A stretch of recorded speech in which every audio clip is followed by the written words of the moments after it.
দুনিয়ার মায়াত পড়ি আল্লাহরে ভুলে গেছো। নামাজ পড়ার লাগে তোমার কাছে সময় নাই। আল্লাহ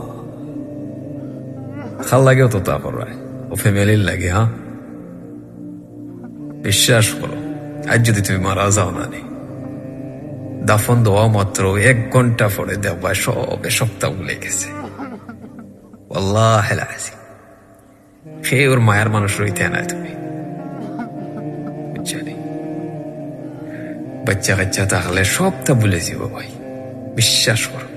আফা ভাই বোন সব রে হইরা আল্লাহরে বলিও না। দুনিয়ার মায়াত পড়ি আল্লাহরে বলিও না। লাইফও যত কষ্টর মাঝে থাকো না, যত প্রবলেমের মাঝে থাকো না, আল্লাহরে মনে করো আগে। তুমি তাই না ইসরায়েলকে একটু প্রবলেমও পড়িয়া আনলে মোবাইল হাত তুলে যাও আর একজন রে মানুষরে ফোন দিরায় যে আমি প্রবলেমও পড়ে গেছি, আমার একটু হেল্প করো। আগে আল্লাহরে ফোন আনে। যখন কোনো সব মুখা রাস্তা বন্ধ থাকে তখন গে তুমি আল্লাহ রেখো। আল্লাহ কি তা হয়েছে যে ও বন্ধা, তুমি যদি প্রবলেমও থাকো, তোমার লাইফে কোনো প্রবলেম থাকে, তুমি যদি কোনো এমন সিচুয়েশনে পড়ো, তুমি আল্লাহরে ডাকতে হয়। তুমি প্রথমে যাও কি বান্দার গেছে।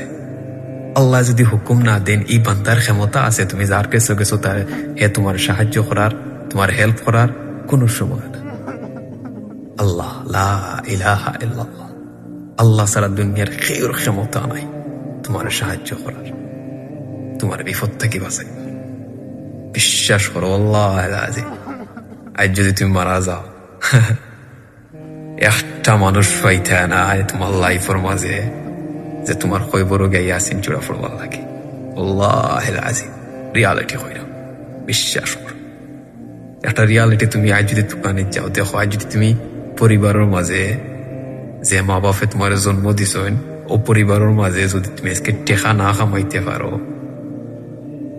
তোমার মতো নিকৃষ্ট মানুষ এই দুনিয়ার মাটিত নাই। বর্তমান যে সিচুয়েশন চলে একবারে রিয়ালিটি হইল। টেকার লাগে, একটা হাউসের টুকরার লাগে তোমার মূল্যটা কতটুকু তোমার পরিবারের মাঝে তুমি একটুকটা চিন্তা করিয়া দিক। আর যদি মরি যাও তো হয় না লাইফ। নামাজ ছাড়িও, নামাজ পড়িও।